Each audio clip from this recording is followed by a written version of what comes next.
हम सब पर कृपा करने के लिए पूज्य महाराज श्री लोहारगल धाम से वेंकटेश बालाजी आप सब परिचित हैं ही, वहां से पधारे हैं। महाराज श्री के अनेकानेक कार्यक्रम हैं। आज का दिवस जो है उसमें न जाने सभी की व्यस्तता बनी हुई है महाराज जी। अब देवता उठे हैं तो देवताओं को जो मनाने वाले हैं उनकी भी व्यस्तता बढ़ गई है। पहले देवता विश्राम, स्वामी यदि विश्राम कर रहे हो तो सेवक भी विश्राम कर सकता है, और स्वामी जब जग जाए, उत्तिष्ठ उत्तिष्ठ गोविंद हो जाए तो भक्तों को भी जागना पड़ता है। तो पूज्य महाराज श्री की अति व्यस्तता है। आप हम सब कुछ ही समय में महाराज श्री का प्रवचनामृत पान करेंगे, उसके पश्चात आगे की कथा को श्रवण करेंगे। बोल भक्त वत्सल भगवान की जय। भगवान महाकाल के दिव्य उत्सव को आप सब हम मिलकर मना रहे हैं। हमारे अति प्रिय अंतःकरण में विराजमान, जैसे भगवान विराजमान होते हैं वैसे ही हमारे भैया नवलगढ़ से नीरज सोनक जी महाराज व्यासपीठ पर विराजमान होकर के आप सब हमको कथा का रसास्वादन करा रहे हैं। इस कथा के साथ साथ 2 मिनट का हम भगवान का हरि कीर्तन करते हुए अपनी वाणी को पवित्र करेंगे। श्रीमन्नारायण भवतारायण, श्रीमन्नारायण भवतारायण, श्रीमन्नारायण नारायण नारायण, श्रीमन्नारायण नारायण नारायण, श्रीमन्नारायण भवतारायण, श्रीमन्नारायण भवतारायण, श्रीमन्नारायण नारायण नारायण, श्रीमन्नारायण नारायण नारायण, ब्रह्मनारायण विष्णु नारायण, ब्रह्मनारायण विष्णु नारायण, ब्रह्मनारायण विष्णु नारायण, ब्रह्मनारायण विष्णु नारायण, शिव हरि नारायण नारायण नारायण, शिव हरि नारायण नारायण नारायण, श्रीमन्नारायण भवतारायण, श्रीमन्नारायण भवतारायण, भजमन नारायण नारायण नारायण, भजमन नारायण नारायण नारायण, श्रीमन्नारायण भवतारायण, श्रीमन्नारायण भवतारायण, भजमन नारायण नारायण नारायण, भजमन नारायण नारायण नारायण, राम नारायण सीता नारायण, राम नारायण सीता नारायण, हनुमत नारायण नारायण नारायण, नारायण नारायण नारायण, श्रीमन्नारायण भवतारायण, श्रीमन्नारायण भवतारायण, भजमन नारायण नारायण नारायण, भजमन नारायण नारायण नारायण, भजमन नारायण नारायण नारायण, भजमन नारायण नारायण नारायण, श्रीमन्नारायण नारायण नारायण, श्रीमन्नारायण नारायण नारायण, श्रीमन्नारायण नारायण नारायण, श्रीमन्नारायण। बोल श्रीमन्नारायण भगवान की जय महाकाल भगवान की जय भगवान भोलेनाथ की जय जगत जननी गौ माता की जय कार्तिक मास की जय और आज तो देव उत्थापन है, तो देव उठनी एकादशी महारानी की जय देखिए कितना दिव्य उत्सव है और कितना दिव्य समय है।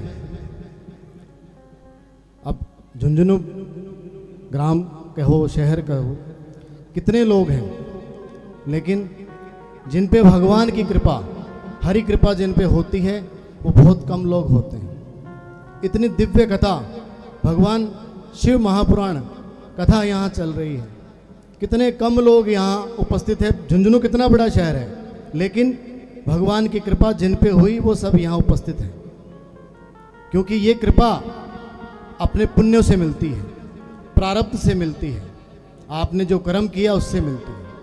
आप पे कृपा हुई, भगवान ने अपने सन्मुख बुलाया, अपने दास को कथा कहने के लिए भेजा और आप सब हम मिलकर के यहाँ कथा का रसास्वादन कर रहे हैं।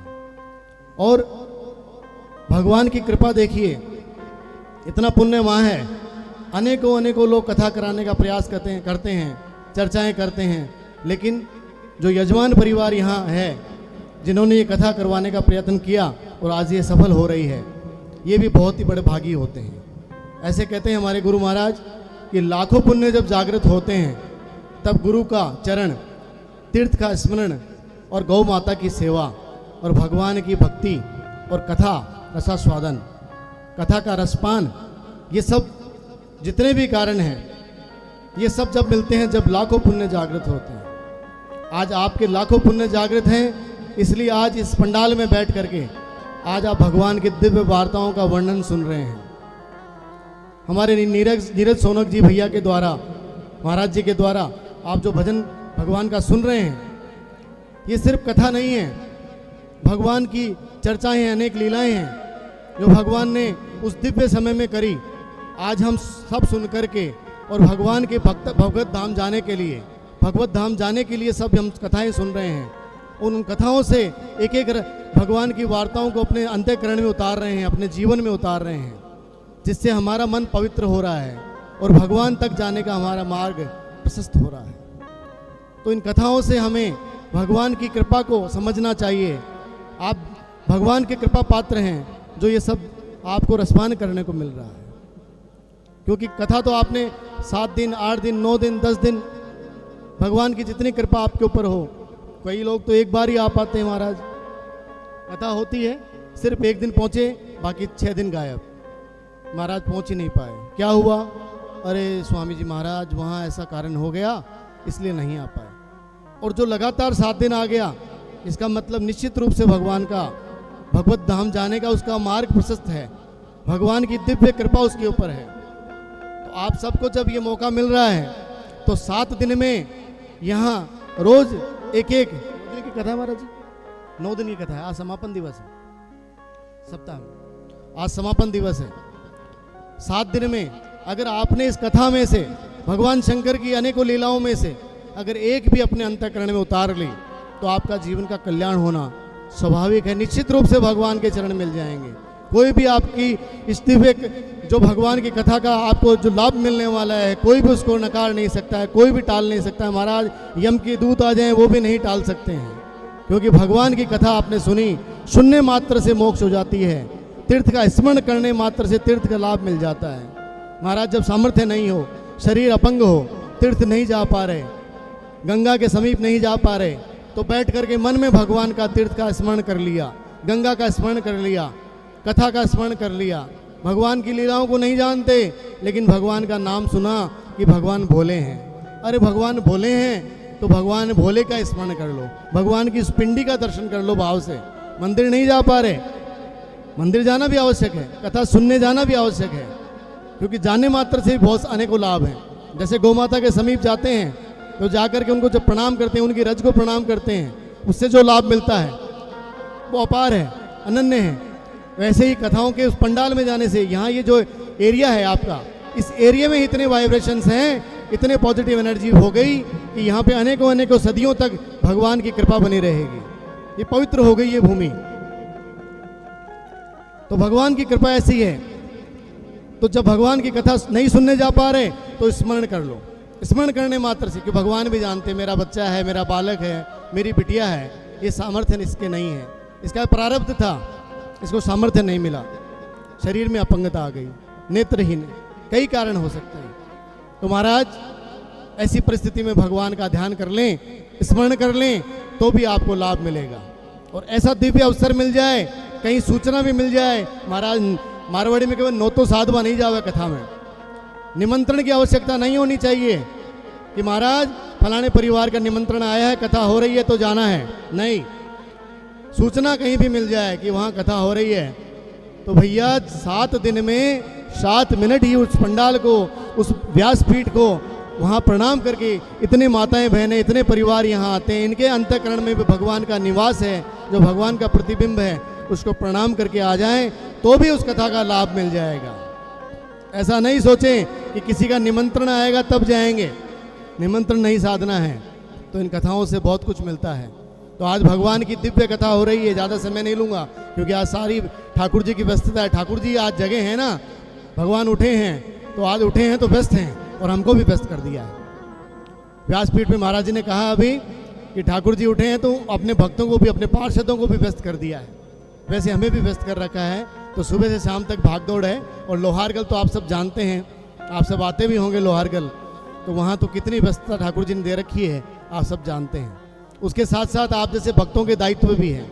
तो यहाँ कथा हो रही है, यहाँ भी तीर्थ बना हुआ है, इस तीर्थ का स्मरण करके, गौ माता को प्रणाम करके, व्यासपीठ को प्रणाम करके, पूज्य आचार्य का प्रणाम करके, और अपने अपने गुरुओं को प्रणाम करके यहाँ कथा का लाभ लेकर के जाएं, और एक एक बात अपने जीवन में उतार लें। 7 दिन की अगर 7 बातें उतार ली तो महाराज कोई कालचक्र आपको परास्त नहीं कर सकता, क्योंकि 7 दिन भगवान ने एक रचना जो कालचक्र की बनाई है, सोमवार, मंगलवार, बुधवार, बृहस्पतिवार, शुक्रवार, शनिवार, रविवार, महाराज जी पुनः 7 दिन आएंगे। तो 7 दिन, अगर 7 दिन की वार्ता अपने अंतःकरण में उतर गई, भगवान की 7 बातें ले ली, आपने ग्रहण कर ली, तो इसका मतलब आपके 7 दिन शुद्ध हो गए। और 7 दिन शुद्ध हो गए तो अगले 7 गिन लो महाराज, जितने आए सब शुद्ध हैं, क्योंकि उन 7 को ही रिपीट करना है। क्योंकि आप देखो कालचक्र क्या है, 12 बजते हैं तो वो पुनः 1 बजता है, 1 बजने के बाद पुनः आकर के 12 बजते हैं, सोमवार आता है तो वापस पुनः रविवार के बाद सोमवार आता है। तो महाराज ये तो कालचक्र है। तो भगवान ने वो 7 दिन बनाए, और हमारे आचार्यों ने इसका गणना करी, गणितज्ञों ने गणना करी, और हमको पंचांग के रूप में दृष्टांत दिया। तो उसमें क्या मिला हमें, वही 7 दिन सीखने को मिला। अब 7 दिन में आप जो ग्रहण करके जाएंगे वही पुनः पुनः दोहराना है, तो जीवन का कल्याण होने से मेरे भाई बहनों कोई आपको टाल नहीं सकता है। बोल भोलेनाथ भगवान की। ज्यादा समय नहीं लेते हुए व्यासपीठ को प्रणाम करके, जगत जननी गौ माता को प्रणाम करके, आप सब बस्ती माता यहाँ पधारी हैं, झुंझुनू के वासी यहाँ पधारे हैं, और दूर दराज से भी भाई बहनें बहुत सारे पधारे हैं, माताएं बहनें पधारी है, बच्चे पधारे हैं। उन सब के अंतःकरण में जो ठाकुर जी का निवास है, उन सबको मैं प्रणाम करता हूँ, व्यासपीठ को प्रणाम करता हूँ, और यहाँ जितने महात्माओं के चरण रज लगी है उन सबको मैं प्रणाम करता हूँ। और अपनी वाणी को विराम दे करके मेरे लोहारगल धाम भगवान वेंकटेश सरकार को प्रणाम करते हुए वाणी को विराम दे करके आप सबसे प्रस्थान की आज्ञा चाहता हूँ। बोल वेंकटेश सरकार की, महाकाल भगवान की, व्यास जी महाराज की, जगत जननी गौ माता की, राजा रामचंद्र भगवान की, श्री बालाजी महाराज की। जय जय सिया राम। जोर से बोल दो, नारायण को सुन जाए। जय जय सिया राम। जय सिया राम। बोल महाकाल भगवान की। हमने बहुत से श्लोकों में इसका अर्थ पढ़ा है, और ऐसा महापुरुषों से सुना है कि जो भगवान के भक्त होते हैं उनकी वाणी को भगवान सिद्धता प्रदान करते हैं। तो ये तो आपने सुना ही है, और इसका प्रमाण अभी अभी हमने देखा है। पूज्य महाराज श्री जो कालचक्र की चर्चा कर रहे हैं, नारद पंचचूड़ा संवाद के बाद में शिव महापुराण में कालचक्र का ही वर्णन आप हम सब श्रवण करने जा रहे हैं। तो ये तो पूज्य महाराज श्री को ना तो हमने बताया ना उनको स्मरण होगा, पर पंचचूड़ा संवाद के बाद में आपने जो विषय कालचक्र का वर्णन किया है उसी का विषय अब प्रारंभ होने जा रहा है महाराज जी। तो ये श्री ठाकुर जी की बाबा महाकाल की कृपा है कि वो अपनी वाणी को ही भगवान से सिद्ध करा देते हैं। बोलो भक्त वत्सल भगवान। जय